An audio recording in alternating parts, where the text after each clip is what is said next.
Hey up everybody and welcome back.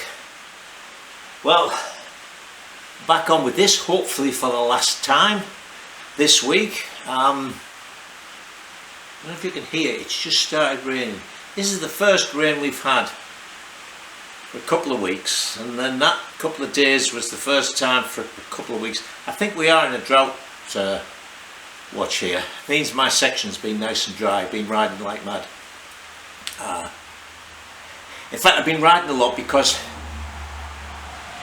I've been having absolute blinders of rides on the Greebser, and I kept saying to Linda, wow, you know, this bike really suits me. I'm doing things I don't normally do.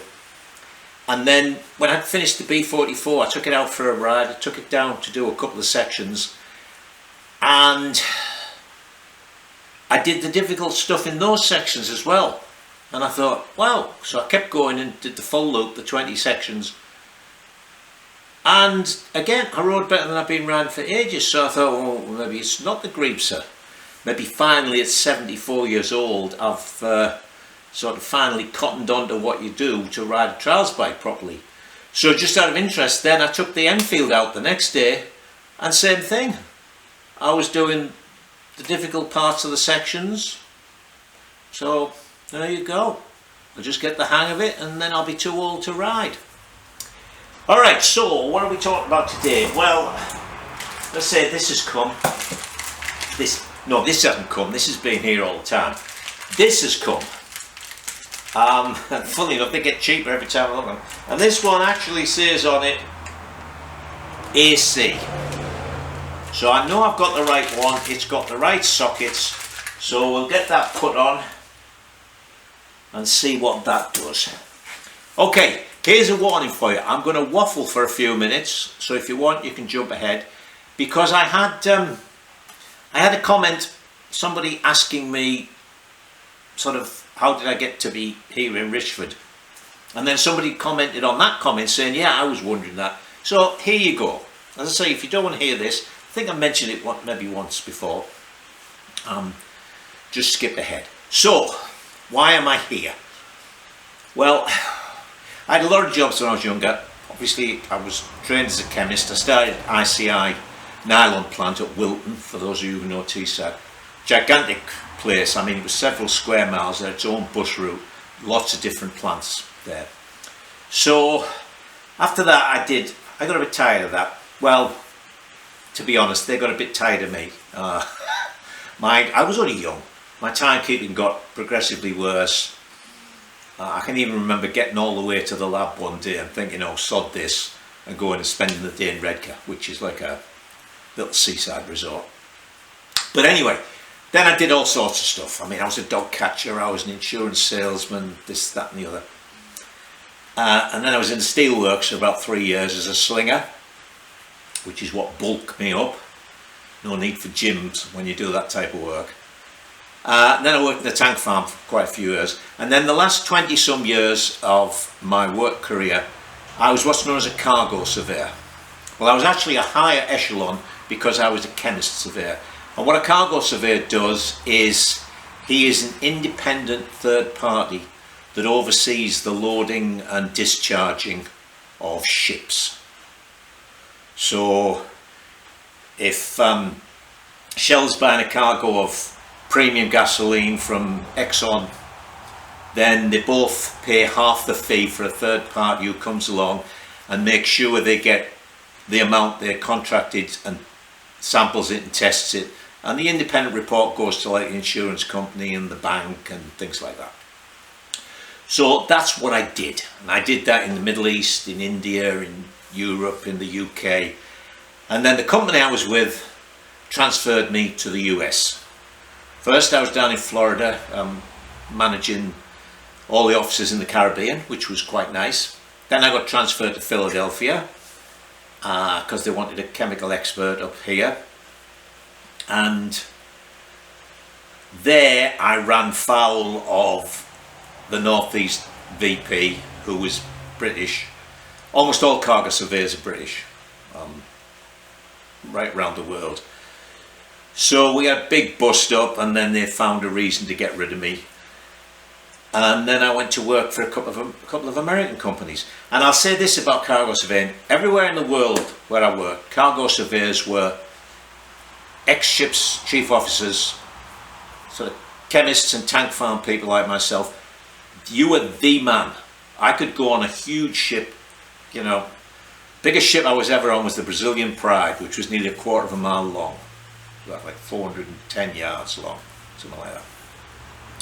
And you were the man. I mean, if I stayed on the ship, I got the owner's cabin on the top next to the captain, things like that. I come to the US, and they're somebody's brother-in-law, ex-taxi driver, and they're treated like that. So I was probably the most experienced cargo surveyor in the US. Anyway, thing was, I then became an executive in that industry, and finally I was running one company, and I'd met Linda, and I got sick of 30-year-olds who had MBAs and thought they knew everything. She was a professor. She got sick of students who thought they'd bought their education, or bought their degree rather than their education, and you know, we were both a bit sick. So we retired early, and we moved up here to upstate New York, because Linda's brother lives up here. So we came and looked at houses, and we bought this. And then, for something to do, I opened a restoration workshop, and because there's quite a few people in the US that'll work on Triumphs and BSAs and some Nortons, but when it came to Sunbeams and AGSs and aerials and things like that, nobody much knew what they were doing. So I did that for about 10 years, because I actually retired when I was 55. And then it got to be a job again. I mean, as much as I enjoyed doing it, it was out in the workshop every day for a day, and that wasn't what I wanted. So when I got to 65, I thought, I'm going to retire again. Packed up, and since then all I've done is the YouTube channel. Funnily enough, it's only a week ago that I was contacted. I know you've retired, but could you look at my bike? So I've had that all the time. So there you are. That's why I'm here, how I got here, and good, if it's 9 years ago that I retired, I must have been doing the YouTubes for 8 years, something like that. That would be a long time. So anyway, that's an answer to that query, and we'll now press on and actually do something. So of course, this one being the right size fits onto the original bracket, so I've got it all wired up and the wires fastened out of the way. Let me put the tank on, and then we'll come to test it. Alright, let's see what happens.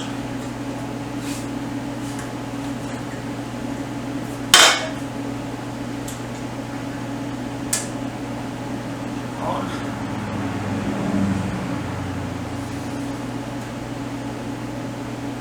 Choke on.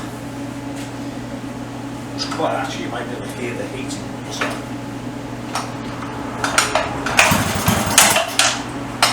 Actually, it fired then.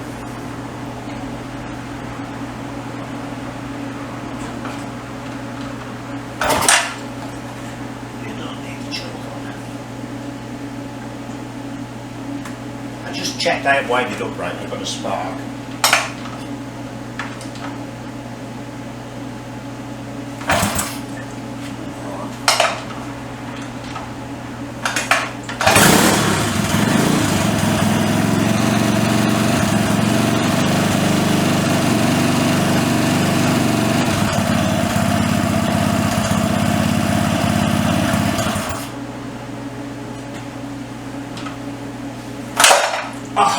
No, it kicked back.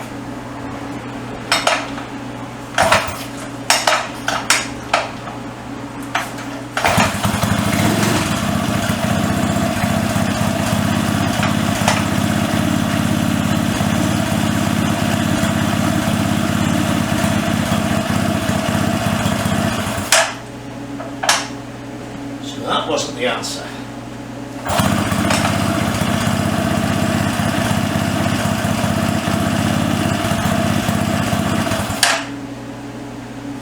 Kickstart starting to flex again. I think I'll follow one comment who suggested I just buy a sort of Honda one or something the right size. Get some decent metal. Was that because I opened the throttle?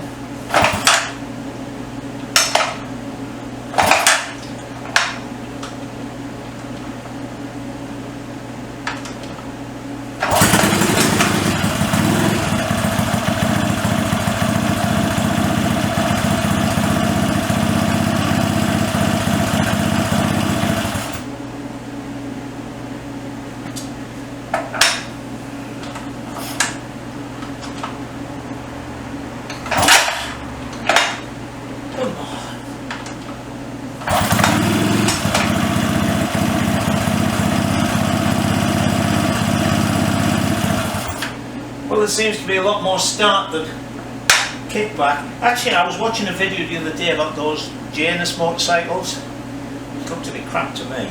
Handmade crap. But I noticed they had this engine. This 250 engine. That backfire again.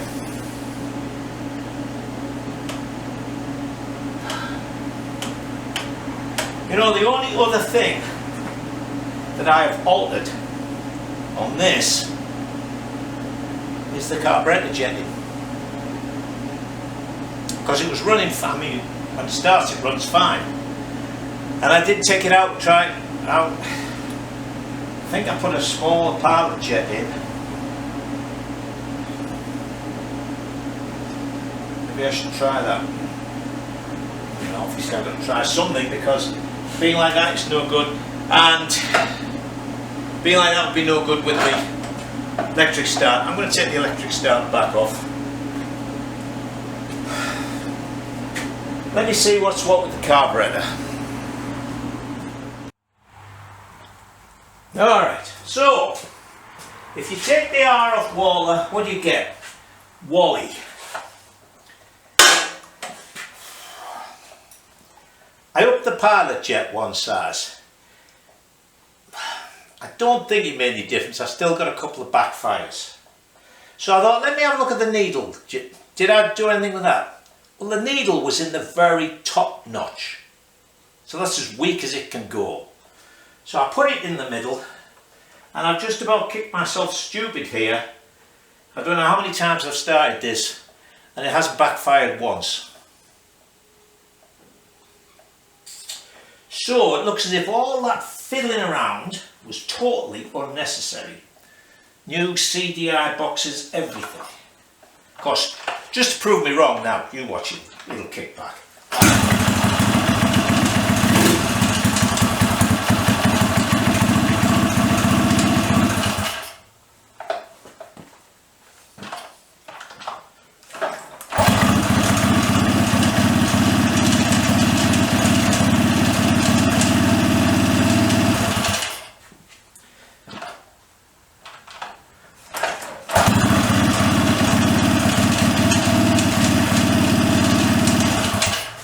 One last one.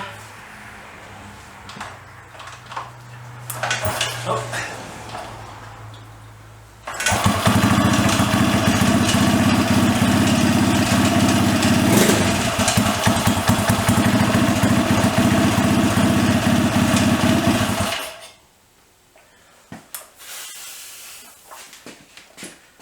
So there you go.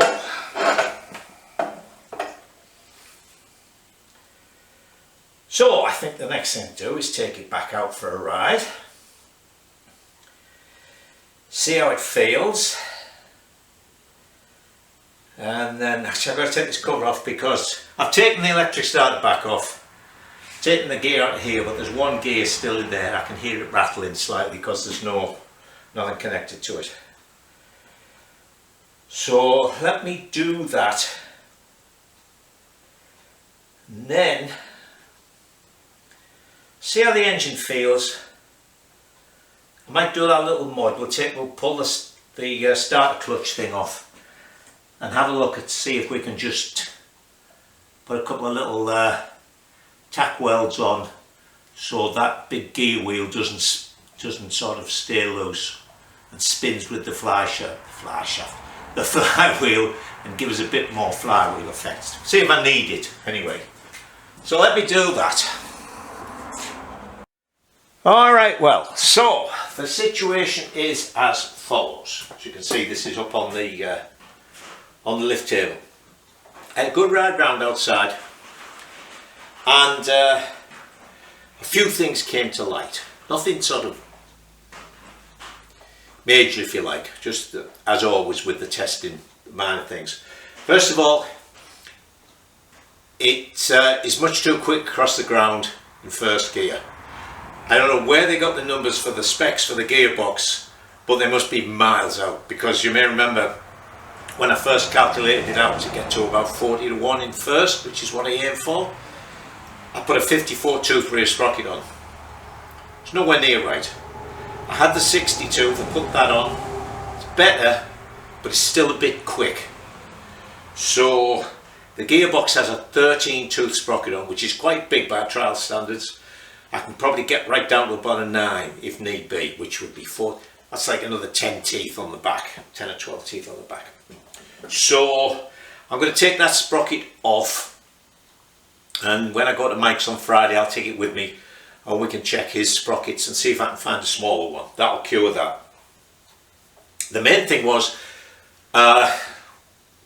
with the sort of carburation set back to, if you like, a baseline on this, the way the carb came, it's really bad off the bottom. I mean, it's like that. Now that, with these carbs, is the actual choke size. It would, on a round bodied carb, it would be the cutaway on the throttle slide. But that isn't the case with these flat slide ones. The slide is, you don't get different size slides, let's put it that way. So what you do is, if it's running too weak, you get a smaller choke size carb. If it's running too rich at that range, you get a larger carb. So this has got a 24mm on, I think. Hang on. Yes. Which is what I normally put on the 250s. But it's miles out. So I was looking last night and I thought, well, rather than get another carb for it, although probably Roger would just swap the body for me. But I had a quick look and I found a used carb off one of these engines. It's the correct carb for this. I don't know what size it is, and it's a flange mount. But it was $30 with shipping. So I thought, bugger it. So I ordered that. Hopefully that'll be here before the end of the week. So I'm going to put that on. And I even had a comment a while ago to mention, when I was talking about this carb, that they ran really well with the sort of pit bike type carb. But anyway, the only thing is it looks a bit tall. So I'm hoping it's not too tall to fit under this tank. Which actually, even if it is, I was thinking of, I want to make another tank, and Jensen's 250 has the proper BSA tank on, and it's as ugly as sin. So I mentioned to him that I might make him a tank. So this is just the right length to fit on that BSA. So what I might do is, if it runs really well with that carb, but the carb fouls the tank, I might put this on the BSA, just make some mountings up, and make a new tank for this. Because as you know, I would like it to be longer. But anyway, that's by the by, and I'm waffling. So that would be the carburation and the gearing sorted. So the other thing is, as I say, that it's just the bottom end. When I was riding it, it could definitely do with a little bit more flywheel weight. Well, for me anyway, it's just a little too quick on the revs and a little too quick to sort of lose momentum. So what we're going to do is we're going to pop this side off and look to see about doing that mod to the kickstart freewheeling clutch. Alright, so let's do that. So that's the cover off, and the one little gear taken out of there, so that's not rattling around. So what we're going to do, for those of you who haven't seen it, this is the electric start clutch in here. So what happens is, when the starter goes and it turns the engine, that will turn the engine, you see. It's fixed. It's got little rollers in, you'll see them in a minute. And then once that starts going, it can just, if you imagine that was going that way, it can just spin. So that then stays stationary and that keeps going. So the idea is to make that a flywheel weight. So first of all,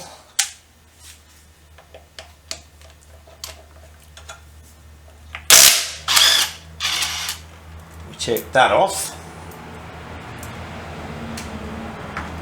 And then fortunately, I have the right size puller for this. I don't remember what this one is for. I think it's Honda. Well, it could be, because this is based on a Honda engine. Because all things like the Rotax engines and whatever, you have the puller that goes on the outside and then a bolt that pushes in the middle. Oops, go the other way, Michael. There it is.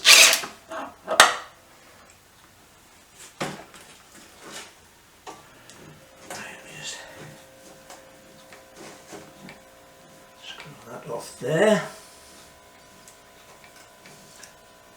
and there you've got a perfect view of the actual pinion that we're going to create. That screwed a long way. I'm just out of frame here, screwing the flywheel off the extractor.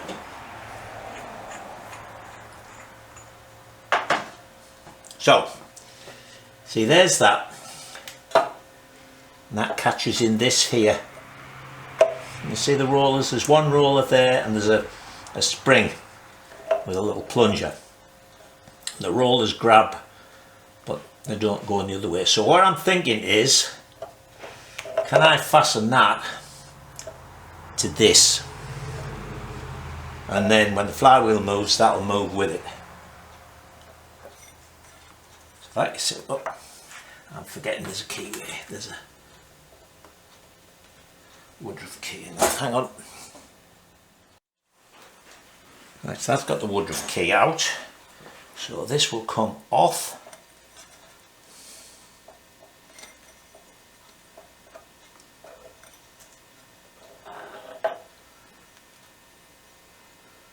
Right.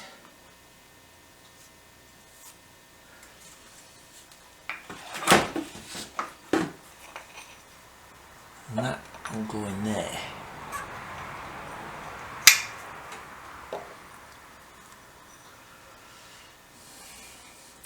Very nice. Well, that looks like a machine welded. That is perfect around there. Probably out of focus there. So let me look at this and see if this is feasible. It might not work. I might just have to put everything back together, but we'll see. Right, so this is just like a tin cover on this, and there's nothing really for me to get to weld it on, but I was looking at it. This is held on with 3 bolts, and these are 2 different pieces. I think I could take this off, flip it up the other way, so that you can't really see, can you? But in there you see the roller, when it's like that, grips. When it pushes on the little plunger and goes out of the way, it makes this inner diameter slightly bigger, and that's why this will spin. So if I can take this housing off and just turn it the other way up, then it's going to work in reverse, and it'll grip it when it's going that way, which is what I want. So I've got 2 of these out. God knows what they've put them in. As you can see, I've heated it up. It doesn't seem to make any difference. But we'll press on and try and get this last one out. Oh, sorry. Right, got the last one out. Oh, got another bloody splinter in my little metal shavings. And that would work. I could turn this over, and then these things here, you see, would be working the other way. But this little sheet metal cover which had its edges sort of bent into 3 places. I flicked them out, but it's actually curled over into a groove and it's proved very difficult to get out. But with this off, of course, I can now get in there. So I'm going to put a little bit of weld in there, 3 places round there, and that should hold it all nicely for what needs to be done. So let me clean all the stuff. I have no idea what this stuff is that's on these. I heated it up. The whole thing with the torque wrench thing, not torque wrench, whatever it is, was getting hot. There was that much energy going into doing the hammering action. Anyway, as I say, 2 little jobs to do. Weld that up and find this bloody thing that's sticking in my finger. It's one of those ones that doesn't hurt until you sort of rub against it, and then it's... Anyway, you don't want to know that. So there's that welded up. And what I'd done, I put the pulse on. I did it autogenously because I didn't want to add any weight into it. I mean, they probably weigh slightly. That section of metal probably there's a little bit vaporized off, but I mean, but I didn't want to sort of put more welding rod in or bronzing rod in somewhere and get that out of balance. So we'll let that cool down and we'll put it back on. Okay. Actually, no, these are really nice castings. The numbers in them are perfect. So we've got that on there. It doesn't move. So all I've got to do now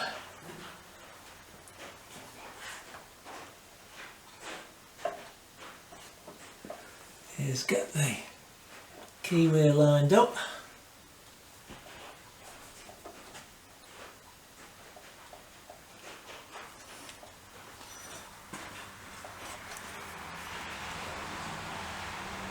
Oh, why doesn't that want to go in there?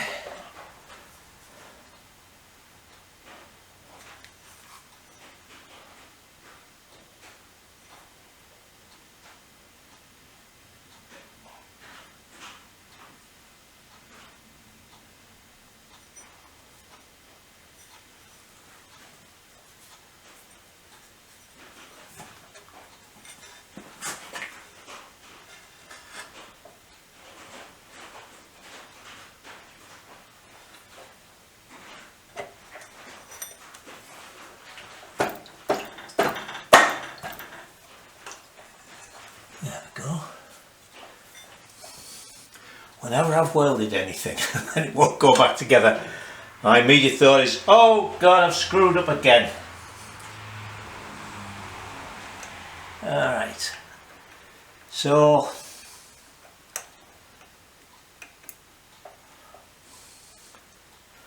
these 3 Allen bolts were not only put in with the torque wrench, but there's plenty of red Loctite on. I cleaned all the threads up, used the dye on the bolts, put the tap in, washed them out, so the red Loctite should work really well.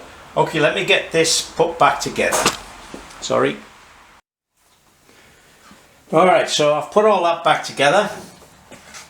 Now what I'm going to do, because this is the job that I've been kept putting off for some reason, is I'm going to make a cardboard template for this little space here and cut out a piece of stiffish. I've got some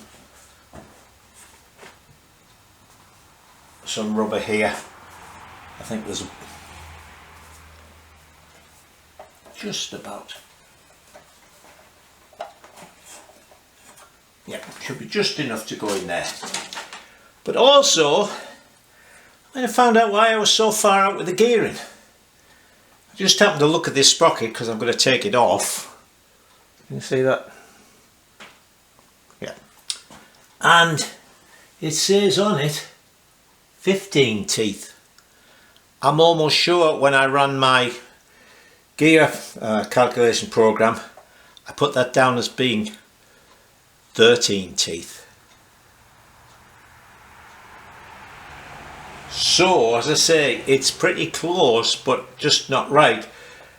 But if I had that as 13 teeth, that's, you know, 5 or 6 teeth different on the back end, and that's where I went from, 54 to 60. So if I come down a tooth or two on this, I should be alright. Okay, let me get this piece of cardboard in there and we'll get some rubber cut. Alright, so I started making my template and I don't have a piece of rubber big enough, so we're on hold with that. I've taken the sprocket off, we're on hold with that. Carburetor, we're on hold with that. So you'll just have to go off and do something else for a couple of days. See you then. Hey up, I'm back. Weather's changed, look, I'm in a sweatshirt. We're getting frost for the next 2 or 3 nights. Okay, so I got thinking about this. Since I'm at a standstill with other things, and I thought, you know, silencer's alloy, the tank's alloy, blah blah. Why don't I make this out of a piece of alloy? So I got my template made, marked where the holes want to be and around everything, and then just out of some 16th alloy.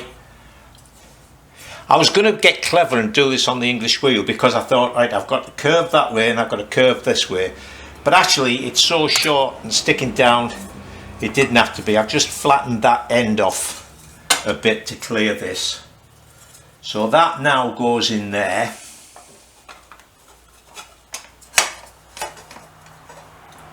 I'll get my head in the way a moment here.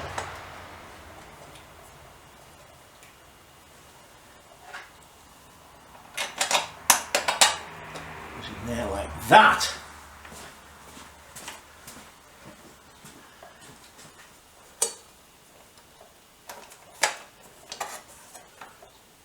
This side goes in there like that,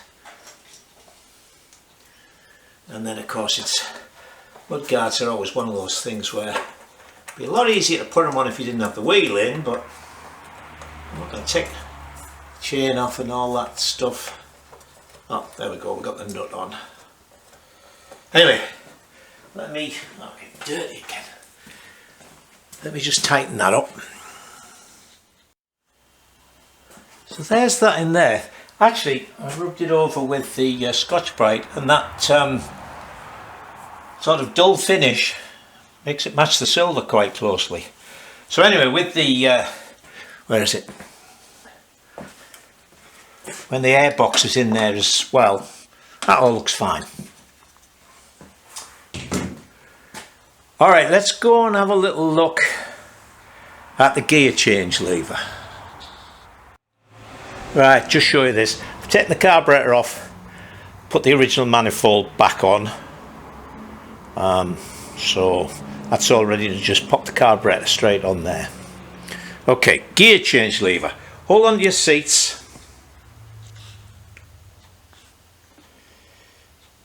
Okay, and I'll maybe zoom you in a little bit. Now then, we've got some horses for courses things here. I know a lot of people watch out trials riders, so sometimes there are things I do and I get comments that, well, you know, you can't do that, blah blah. But it's because they do it with trials bikes. So for instance, I've got to check, see what you can see here. Yeah. So hang on, I'm going to open you out a fraction. So for instance, with trials bikes, the footrests are always back here. Okay. Whereas on a road bike, the footrest would be here. So this gear change lever, being there, would be fine for your foot. Now, the engine on a trials bike is just the same, it's just the footrests that are in a different place. So you'll find on trials bikes that the gear, I'll put it, well no you can't really see it. The gear change is on and it's always out here. Alright? So you take your foot off and change gear because you put it in whatever gear usually first you want for the section and it stays in that. And then when you're riding the loop to the next section, alright, you'll change gear, but you take your foot off and just... I admit that I like my gear change lever to be that way, so on the BSAs I always turn them round so they're here. They're still up there out the way, but I have it so I can just do it with my boot. On the bikes I ride, the ones other people might ride, I always leave it so it's out here, because that way even if they forget that the brake and the gear change are on the different side to their usual bike, they're at least not stomping on this lever thinking it's the gear change, because it's out of the way. So anyway, that being said, we're not going to be flicking backwards and forwards through the gears. So a lot of people will put their gear lever up like that so that it's out of the way. So we're going to, I've done that so far, but see, that's on, that just misses that. But the problem here is that's fine when I push it forward into first, but it's difficult to get it back. So my boot being on here, I've got this bit of space in there that I can utilise. So what I'm thinking of is a sort of almost an L-shaped lever, right? Up there, it's going to be out of the way, so that this almost is like that. Let's imagine it's L-shaped going down like that. It'll be small enough, it's tucked in out of the way. If you look at the one on the Greaves, which is a heel toe one, this actual part is really small. I mean, you look at most trials bikes and they have tiny little tucked in brake pedals, for instance, even that we see. And yet your foot is sticking out here. I don't know why they tuck things in. Anyway, I'm waffling again. So if I have this sort of L-y shaped, or just back like that, I can push it forward to get it into gear, and of course it comes back to there. But I can also get my foot on top to push it down and change to the other gears. So, you know, first, second, third, fourth, and again I can, well, fifth as well. And then it's going to be there or thereabouts, fourth, third, second, neutral. So what we'll do, change there, that's where the sprocket's going to be, is we're going to cut and weld this so that it's sort of up like that, lower, so I'll get my boot to it easier. Also, see, I want to be able to put this on to cover the cables, keep them out of harm's way. And if I do that, that gives, actually no, I can't use this, can I? Really can't, because of this piece here. So you can't get the gear change on. So forget that. I can make up a flat piece to go in there and use those same mounting points. Okay, so let me cut that off about there. Get this to come back a little bit. Because I said, the inside of my boot is going to be there. Hang on. So there's where I would be, right? I can't get it on any further than that. So you can see, look, I can get my hand right down there. Where's the lever gone? Oh, the lever, the lever's on. So actually,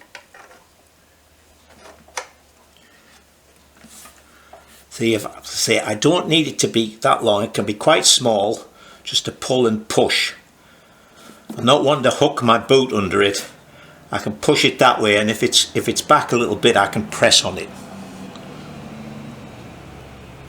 So I'm not going to catch on that. If I shorten that a bit, and actually that's curving, it's stuck out. I could have that, it'll go in a little bit if I straighten that up. So that's going to work. Alright, so let me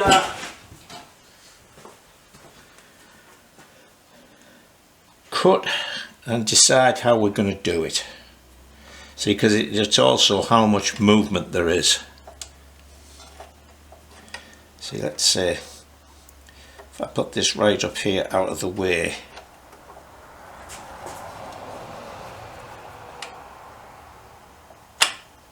it's got to be, see, that's about as much as I can do it. Well, further down it's easier. Alright, let me cut this and then we'll play with it. Alright, so it struck me if I was cutting the top end off with the sticky out bit, I could turn this around. So I've turned that around and I've put a kink in this and changed the, it's about where the lock bolt goes. Still clearing the shaft and the sprocket and everything easily. The bolt on there.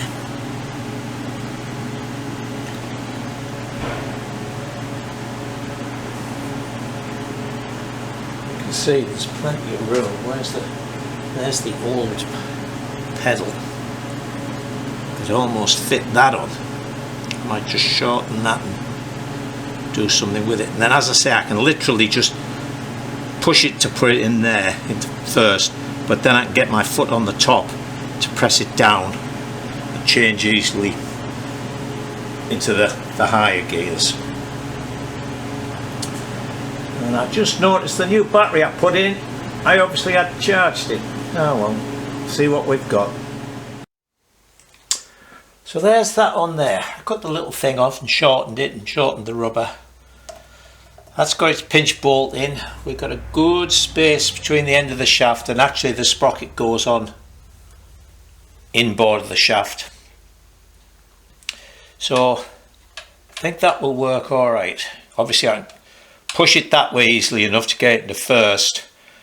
I think I can put my boot on there fine and pull it back. Be good if that wasn't there. That would be even better. So that might end up getting cut off and a piece welded in, but that will work for now. Alright, so the next thing I've got to do is make a little something to go in there, but I'm not going to look at that until I've got the sprocket on, so I know where it's going to go and how much room I need. Alright, so we're back to waiting for things. See you later.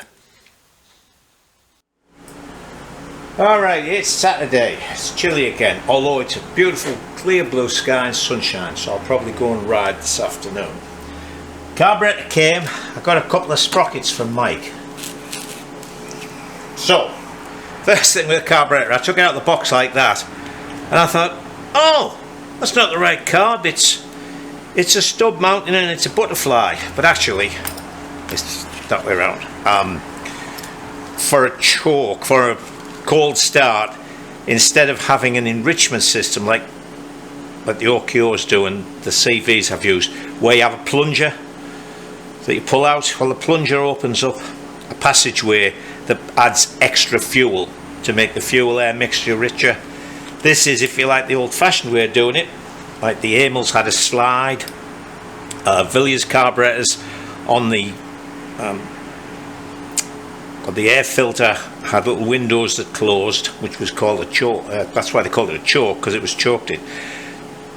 Very often the Villiers one was called a strangler. This has a butterfly that closes the air off, so that richens the mixture. The unfortunate thing is, it's a cable operated one. Right, and I don't want to say the cable goes there and pulls and up it comes. Don't want that, because that means another cable, another lever on the handlebars. So what I'm thinking is I make something rigid, like a piece of welding rod or something. I don't know if having the 1/8 inch rod that will fit in there and be bent and comes up here, that I can just sort of pull up and sort of lock in position somehow there. Once the bike's running, let it go and it just drops down. Maybe get it to run in there. We'll look at that, but that's not it for the moment. I noticed it didn't come with an O-ring, but it is the exact correct carburetor. I know that partly by the fact of this strange shape. Okay, so we'll look at that in a minute. Got you down here actually because the heating's just come on. So what we do have a bit of a problem with, there's the original sprocket, that's a 13 tooth, that's a 14 tooth. Just comparing these at Mike's, they both looked as if they fitted, but that one won't go on at all. This one half fits. It's a tight fit. So I don't know if you're going to be able to read these numbers. So inside the splines, 20.18.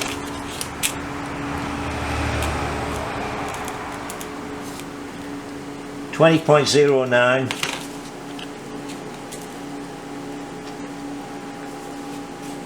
20. The top of the splines, 17.9, 16.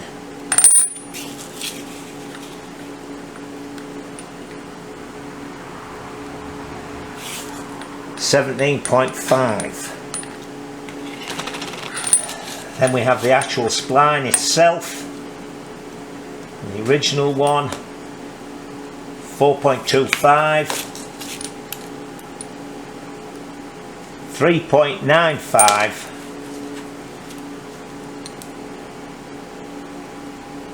4.15. So as you can see,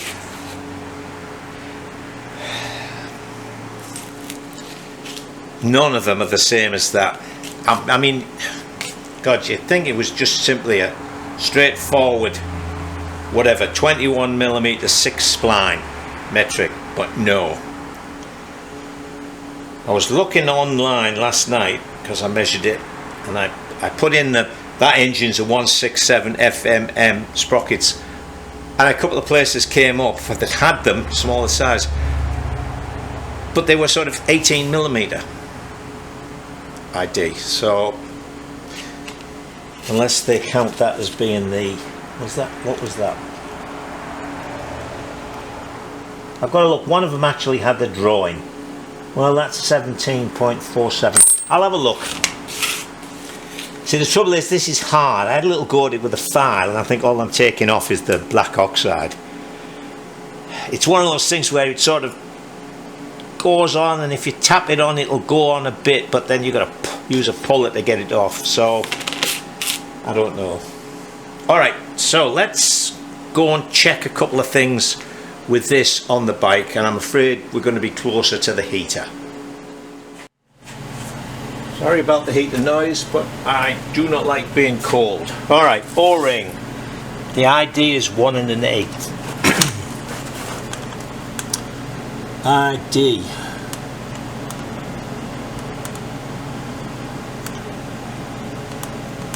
ID 1 1/8. 216. 216. 213, 214, 215. 216.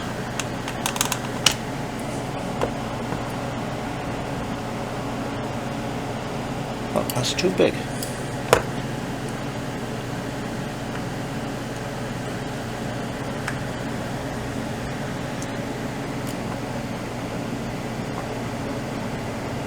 And that one is too small. Oh, it's going to be a strange little metric size that I don't have. Oh, bugger! Where's the box?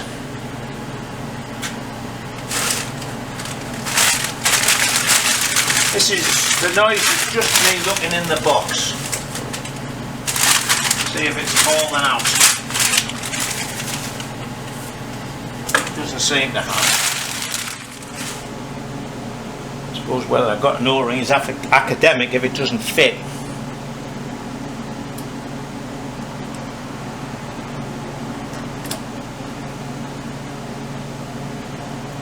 Well, Actually, this can go up another thickness of rubber.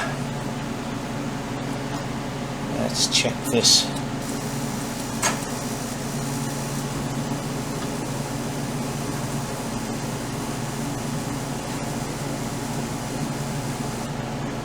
Actually, I could cut this thing down. Let me cut that off a bit shorter, and then we'll actually put the cable on the slide. Right, well, put the cable on, cut a bit off that so we've got more of a curve. Put the nuts on in a minute. That's fine. That's slamming shut. And also I had a little thought about this choke. See, that's a clamp up thing. Thought to myself, what if I get a rod, hooks into there, goes through there with a little turn on that I can pull, and here the rod goes through a piece of rubber tube and I clamp it up tightly. The rod will still move, but there'll be enough friction to hold that open, and then I can just push it down to close it. So I don't have to come up with anything really clever. So all I've got to do now, I think these little nubs are what's causing the problem with that O-ring. So let me take this off here, and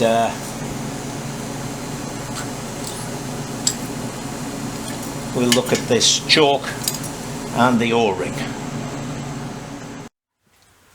Alright, Amel O-ring was the right diameter, the right cross-sectional diameter, a little bit long. So I've just cut it, shortened it, joints there an angle. I'll put a little bit of the hardening gasket cement in that to glue it. I don't have any super glue, otherwise I would just glue the end up. But it's a good tight fit in there. It's proud. That will work perfectly. So, next thing is this. Right, so here we have some 1/8 bronze rod, which we can cut and bend, and some rubber tube with a 1/8 ID. So that will go on there.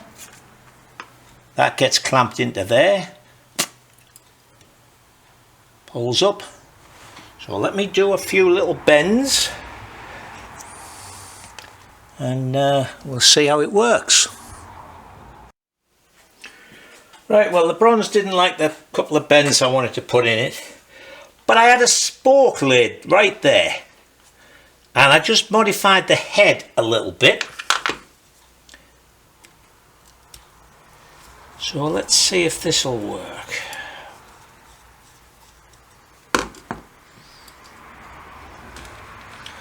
You know, whenever I get efficient, it causes me problems. I'd taken this out so that I didn't lose it. And then when I was finished, I was working over there, turned it over, and I thought, oh, damn it, look, I've lost that bloody O-ring. I knew I should have taken it out. So I came over here to get my glasses so I could search around on the floor, and there it was on the bench. Okay, so that is going to go in there like thusly.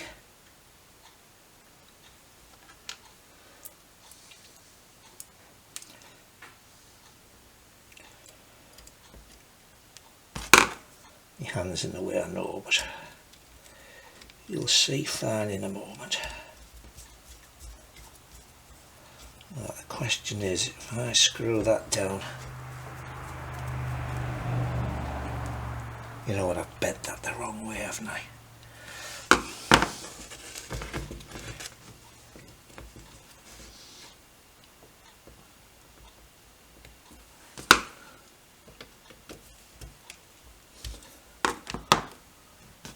It's a little bit too tight, I think.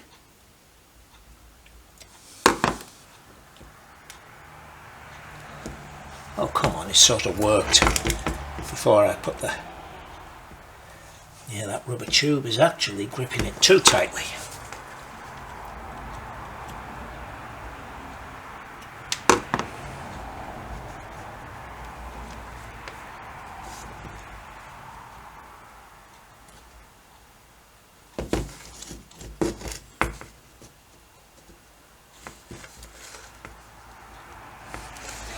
Well, the principle works.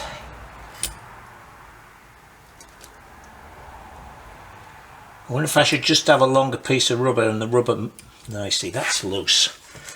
The principle works a treat.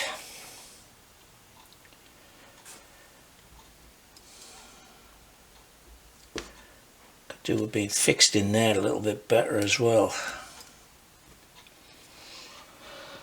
Let me work on this.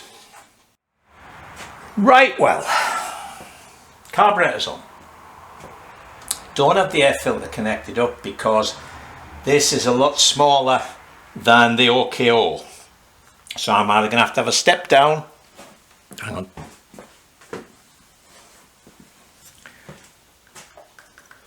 I'm either going to have a step down from that to that, or up from that to this.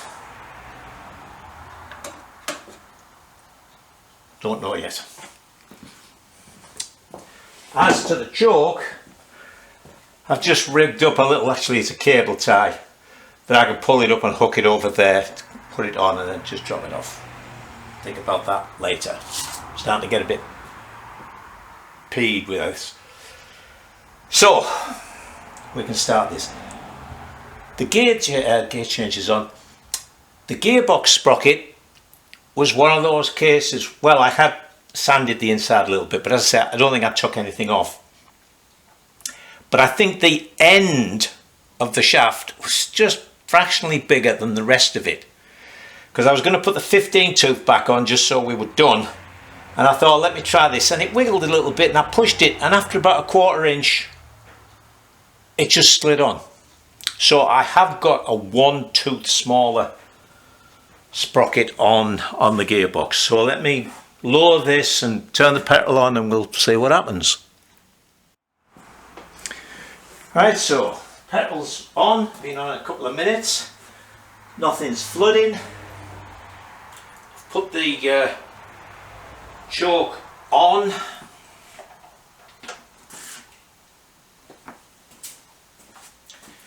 You're taking bets on this.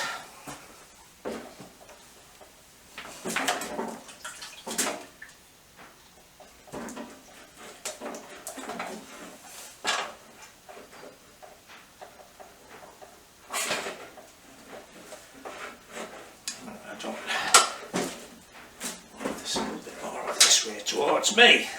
Yeah, that's better.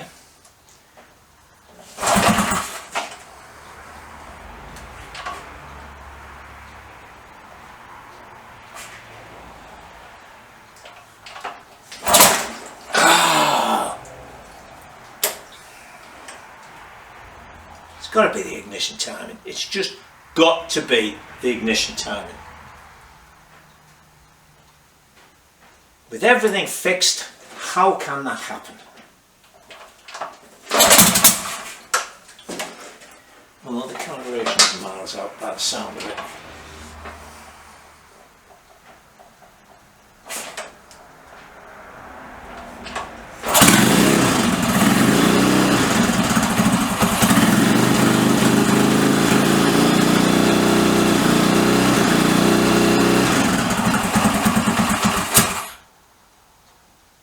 Huh. Okay.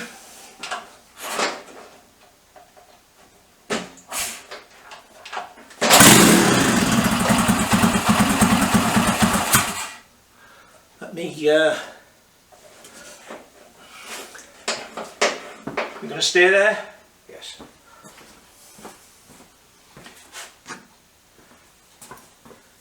Oh, let's take the choke off. Before we start fiddling, let's take the choke off. It's warm in here, maybe it doesn't need it.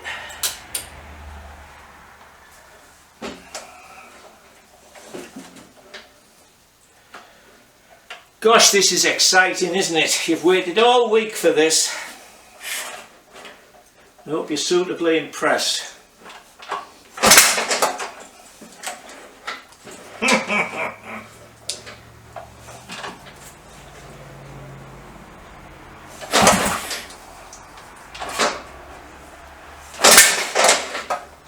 That's worse, isn't it? That's what, 2 kickbacks in 4 kicks. Oh, well, of course, so I have taken. This is it. See, I'm second guessing myself now. I'm just so baffled by this. Not just baffled, of course, but totally annoyed. Let's put the joke back on.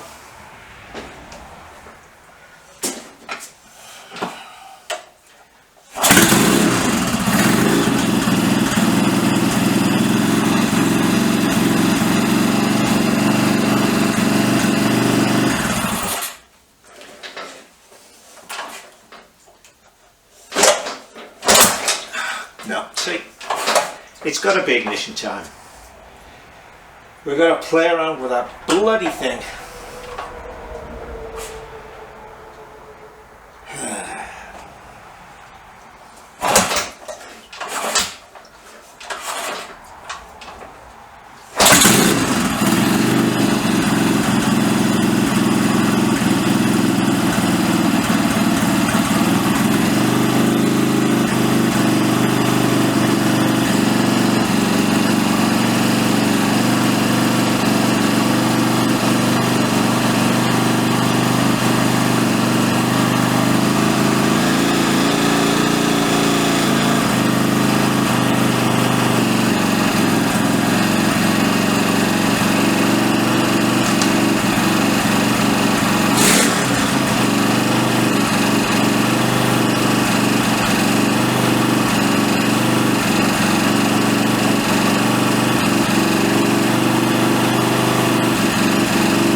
Didn't even get kicked through with that.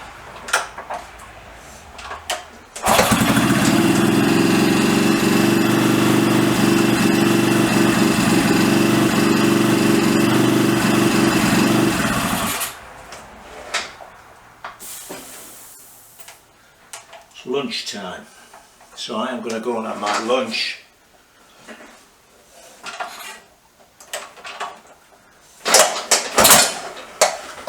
Now look at that, kick every other kick.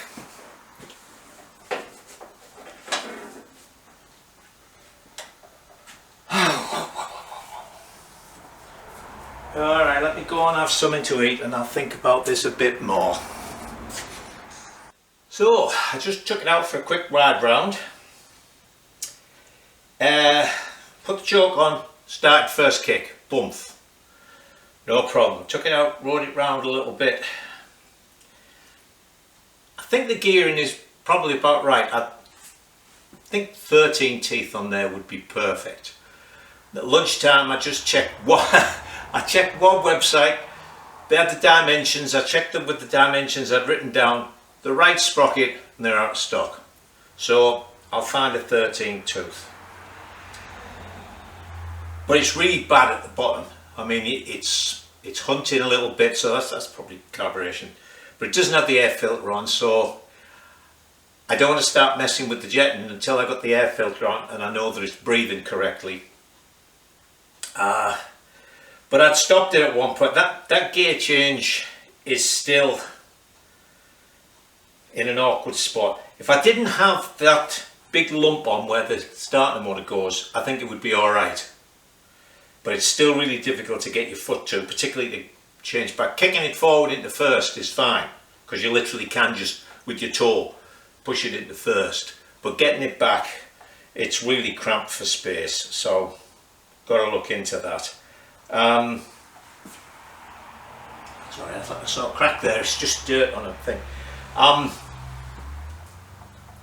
But it was difficult to tell what it was like because it was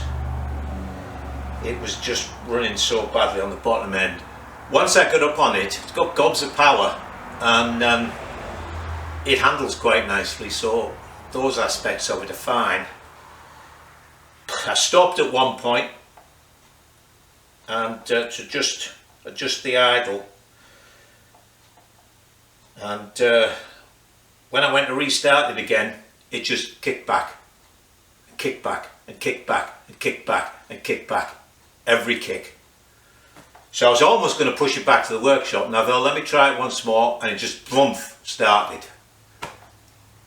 So I'm a little bit confused. I mean,